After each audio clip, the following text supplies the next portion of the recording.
দেখুন ছোট ছোট চালটা এনেছি বাজার থেকে। এগুলো ভালো করে কেটে পরিষ্কার করব, তারপরে কি করব আপনাদের দেখাবো। এগুলো আগে কেটে নিয়ে চালটাগুলো কাটলে এইভাবে সাইড করে করে কাটবেন, সুন্দরভাবে বেরিয়ে যাবে। এই দেখুন এইরকম একটা একটা করে বেরিয়ে যাবে। চালটা কেটে পরিষ্কার করে নিয়েছি। এই চালটাগুলো খুব নরম, একে সেদ্ধ করার দরকার হবে না। আর এখানে সর্ষে পেস্ট করে নিয়েছি। কড়াই গরম হয়ে গেছে, এবার সর্ষের তেল দেব, পাঁচফোড়ন,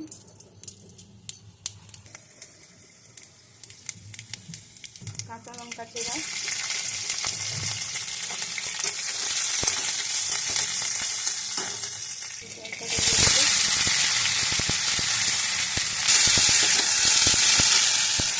চালটায় একটা লালা ভাব থাকে, ওটাকে ভালো করে নেড়ে লালা ভাবটাকে শুকনো করে নিতে হবে। এরপর হলুদ দেব, এবার এই সর্ষের জলটা ছেঁচে দেবো এরকমভাবে আসে।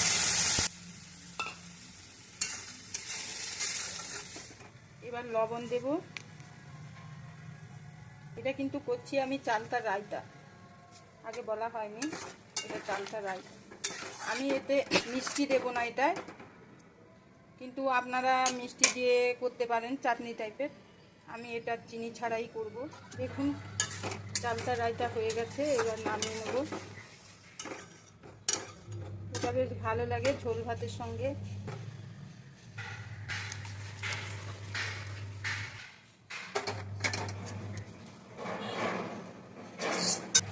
রেডি করে নিয়েছি, দেখুন এইভাবে করে একবার খেয়ে দেখবেন, ভালো লাগবে। কিন্তু এই নরম চালটা এই সময় ওঠে। আমরা একটু টক বেশি পছন্দ করি, তাই মিষ্টি দিইনি, আপনারাও মিষ্টি দিতে পারেন। খেয়ে দেখবেন কেমন হলো জানাবেন কমেন্টে।